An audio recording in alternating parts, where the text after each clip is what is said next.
Hello everyone, सभी को नमस्कार। आज का जो हमारा टॉपिक है वो है रैखिक समीकरण युग्म को विलोपन विधि से हल करना।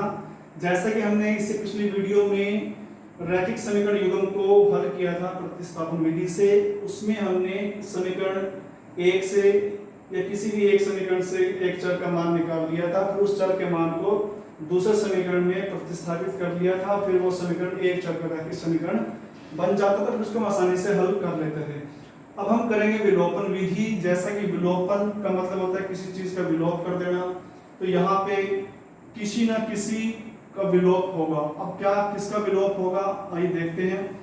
यहाँ पे हमारे पास दो रैखिक समीकरण होंगे जिसमें दो चर होंगे x और y। तो यहाँ पे दोनों चर में से किसी एक चर का पहले विलोप करेंगे। तो हम किसी का भी कर सकते हैं, x चर का विलोप भी कर सकते हैं शुरू में, और y चर का भी विलोप कर सकते हैं। जिसमें हमारी रुचि होगी, जिसमें हमें आसान लगता होगा, उसको हम पहले कर लेंगे। तो चलिए मैं यहाँ पे पहले x चर का विलोप दिखाता हूँ कैसे होगा। तो इसमें क्या करते हैं, जिस भी चर का आप विलोपन कर रहे हो उस चर के गुणांक पहले एक समान करने होते हैं। जैसे यहाँ पे समीकरण में x का जो यहाँ पे गुणांक है वो 1 है, और समीकरण 2 में जो x का गुणांक है वो 2 है। तो यहाँ पे x के जो गुणांक हैं 1 और 2 दोनों अलग अलग हैं, ये एक समान नहीं है, तो इनको एक समान बनाना है। तो इसके लिए हम क्या करते हैं, आप कोई ऐसी संख्या सोचे, ऐसी कोई नंबर सोचे कि इसको गुणा कर दूं तो और इसको गुणा कर दूं तो दोनों इक्वल हो जाएंगे। तो मैंने सोचा भैया यहाँ पे मैं 2 से गुणा कर दूं तो ये 2 एकम 2 हो जाएगा, और इसको मैं 1 से गुणा कर दूं तो 1 दूनी 2। तो भाई 2 से यहाँ गुणा करें, 1 से यहाँ गुणा करें, तो दोनों के जो गुणांक हैं वो एक समान रहेंगे। तो आइए करते हैं समीकरण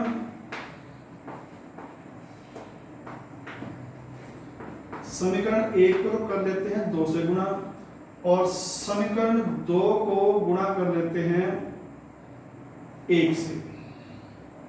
जब समीकरण 1 को 2 से गुणा करेंगे तो उस 2 की हमने x के साथ भी गुणा करनी है, 2 की यहाँ प्लस y के साथ भी गुणा करनी है, 2 की यहाँ 5 के साथ भी गुणा करनी है। तो ये हो जाएगा 2x प्लस 2y और 2 पंजे 10। फिर हम 1 की गुणा करेंगे समीकरण 2 के साथ। जब 1 के साथ किसी से गुणा करते हैं वो एज इट इज रहता है, तो उस हिसाब से यहाँ आ जाएगा 2x माइनस 3y बराबर 4। इन समीकरण का नाम दे देते हैं समीकरण नंबर 3, समीकरण नंबर 4।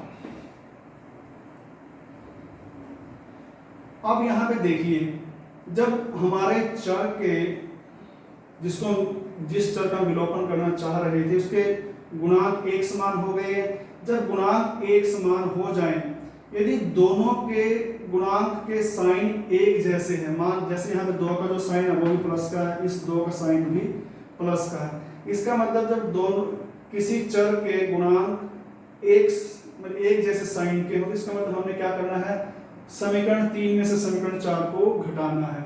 अगर ये अपोजिट होते, मान लो यहाँ प्लस होता है यहाँ माइनस होता, फिर हम समीकरण 3 में समीकरण 4 को जोड़ते।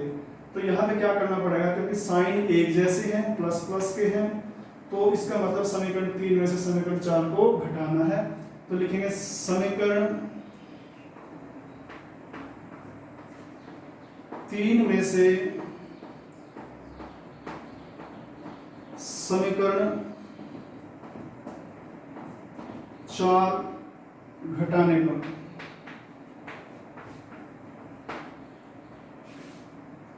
अब हमें यहाँ समीकरण 3 में से समीकरण 4 घटाना है। जब घटाते हैं तो घटाने का मतलब हमें यहाँ पे कुछ, जब भी घटाते हैं तो साइन चेंज करना होता है। जैसे यहाँ प्लस का है, ये माइनस का, ये माइनस का है, ये प्लस का, अब ये प्लस का है तो ये माइनस का। अब आप क्या देखते हैं, यहाँ पे ये तो प्लस का 2x है और ये माइनस का 2x। अब जब दो संख्याएं एक समान हो और उनके साइन अपोजिट हो, विपरीत हो, तो वो कैंसिल हो जाती है, ये कैंसिल हो जाएंगी। इस प्रकार से यहाँ से x चर का विलोपन हो जाएगा। अब यहाँ पे x चर गायब हो चुका है, सिर्फ यहाँ बचेगा प्लस के 5y। क्योंकि प्लस की 2y प्लस की 3y प्लस की 5y, तो 10 माइनस 4 6। तो यहाँ से y की वैल्यू आएगी 5, यहाँ 5 जो है y का गुणांक है, बटे में जाएगा, तो y का मान आ जाएगा 6/5। फिर y के इस मान को समीकरण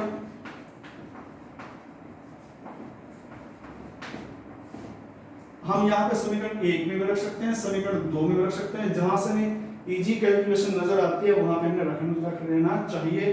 तो मैं यहाँ पे समीकरण 1 में रख लेता हूँ। समीकरण 1 में रखने पर जब x का मान y का मान 6/5 हम समीकरण 1 में रखेंगे, तो ये x प्लस जहां y का मान कितना है 6/5, तो y की जगह पे हमें रखना है 6/5। जब भी मान यहाँ पे रखें एक बार उसको ब्रैकेट में बंद करके रखें, तो ऐसा करने से गलती होने का जो चांस है वो कम हो जाता है। तो यहाँ से x बराबर आएगा 5 माइनस 6/5।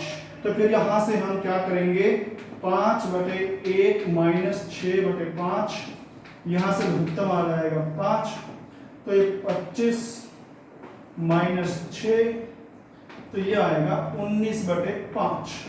तो यहाँ से x का मान आता है 19/5, y का मान आता है 6/5। इस प्रकार से हमें पिछली भी सीखा था कि हमने अपने x और y के मान जो आते हैं वो दोनों समीकरण में रख के देख लेने चाहिए। अगर ये दोनों मान इन दोनों समीकरण को संतुष्ट कर देते हैं तो इट मीन्स हमारे जो मान आए हैं वो सही हैं, क्योंकि पेपर में हमारे पास पीछे आंसर देखने के लिए नहीं होंगे। वहां पे अपने आंसर को चेक करने का यही तरीका है कि आप इसको वेरीफाई करके देख लें। तो उसके बाद एक क्वेश्चन और लेते हैं जिससे हम इसको आसानी से समझ सकेंगे। मैं एक प्रश्न देता हूं, 4x plus 5y is equal to 9, और एक समीकरण ले लेते हैं 3x माइनस 2y बराबर 1। समीकरण नंबर 1, समीकरण नंबर 2। अब मैंने इससे पिछला जो क्वेश्चन किया था उसमें मैंने x का विलोपन करके दिखाया था शुरू में। अब मैं यहाँ पे y का विलोपन करके दिखाता हूँ कि हम शुरू में y का विलोपन भी कर सकते हैं।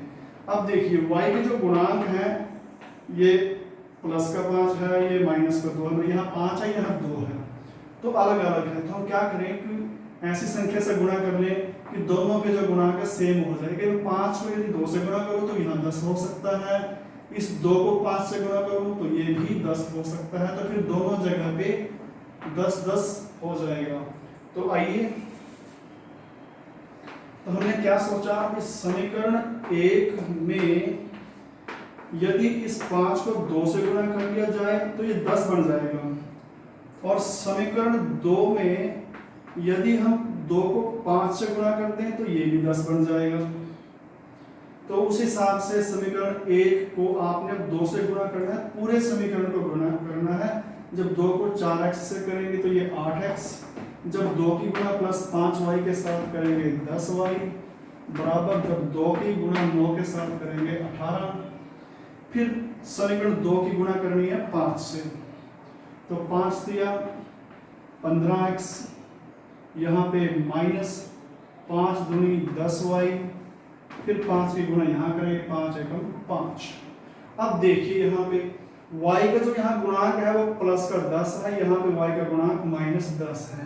वैसे तो इक्वल है 10-10, संख्या के हिसाब से तो ये एक समान आ गया। साइन कैसे हैं, विपरीत। इसका मतलब ये है जब साइन विपरीत होते हैं तो हमने इन दोनों समीकरण को जोड़ना है। समीकरण 3, समीकरण नंबर 4। ये याद रखें बच्चे, इस समीकरणों को घटाते कब है और समीकरणों को जोड़ते कब है।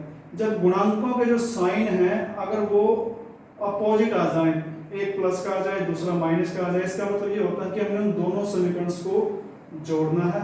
यदि दोनों के साइन एक जैसे आ जाए, जैसे प्लस आ जाए, ये भी प्लस का ये भी प्लस का, या ये भी माइनस का ये भी माइनस का, उस परिस्थिति में क्या करते हैं, समीकरण 3 में से हम समीकरण 4 को घटाते हैं। तो लेकिन यहाँ पर साइन अपोजिट है, इसका मतलब समीकरण 3 में से समीकरण 3 में समीकरण 3 व समीकरण 4 को जोड़ने पर, समीकरण 3 व समीकरण 4 को जोड़ने पर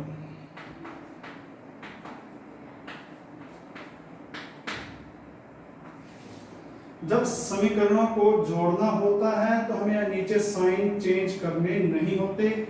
जब समीकरण को घटाना होता है तब हमें यहाँ पे साइन चेंज करने होते हैं। आपकी बात तो जोड़ना है, इसलिए ये प्लस की 10y है, ये माइनस की 10y है, ये आपस में कैंसिल हो जाएंगे। इस प्रकार से यहाँ से y का जो y चर है उसका विलोपन हो जाएगा। हमारे पास क्या बचेगा, सिर्फ 15x और 8x, 23x बराबर 18 और 5 23। तो यहाँ से x का मान जो आएगा 23/23, मतलब यहाँ से x का मान आ जाएगा 1। अब x के मान को या तो समीकरण 1 में रख लें या समीकरण 2 में रख लें, जहां आपको आसान लगता है वहां रख सकते हैं।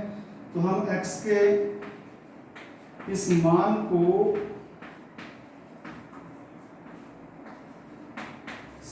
समीकरण 2 में रख लेते हैं। अब की बार 2 में रख के दिखा देते हैं। समीकरण 2 में रखने पर, समीकरण 2 में रखने पर क्या होगा, x का मान है 3, तो x की जगह क्या रखेंगे 1, माइनस 2y बराबर 1, ये 3 एकम 3 माइनस 2y बराबर 1, यहाँ से माइनस 2y, ये 3 राइट साइड जाएगा, साइन चेंज कर लेगा, तो यहाँ से ये हो जाएगा माइनस के 2y और ये भी माइनस के 2 बचेंगे, माइनस से माइनस कैंसिल, तो 2y बराबर आ जाएगा 2/2, मतलब 1। तो यहाँ से भी जो y की वैल्यू आती है वो 1। तो यहाँ से इस समीकरण में जो x और y के जो मान आते हैं वो 1 आते हैं। मैं 1 रखता हूँ तो 4, y का मान 1 रखता हूँ तो 5 एकम 5, 4 और 5 9, 3 एकम 3, माइनस 2 एकम 2, 3 माइनस 2 1। तो जो हमारी वैल्यूज हैं ये इन दोनों समीकरणों को संतुष्ट करती है। इस प्रकार से ये सिद्ध हो जाता है कि हमारे जो ये वेरिफिकेशन शो करती है कि जो ये मान आए हैं ये सही है। तो इस प्रकार से हमें विलोपन विधि समझ में आ जाती है और उम्मीद है आपको भी ये विलोपन विधि समझ में आ गई होगी। और एक्सरसाइज में जो भी क्वेश्चन दे रखे हैं विलोपन विधि से संबंधित, या अपनी मर्जी से कोई भी 2 समीकरण बनाएं, रैखिक समीकरण, और उनको हल करने का प्रयास करें। जितना ज़्यादा प्रश्नों को हल करेंगे उतना ज़्यादा हमें इसकी अंडरस्टैंडिंग बनेगी। तो आज के लिए इतना ही, धन्यवाद।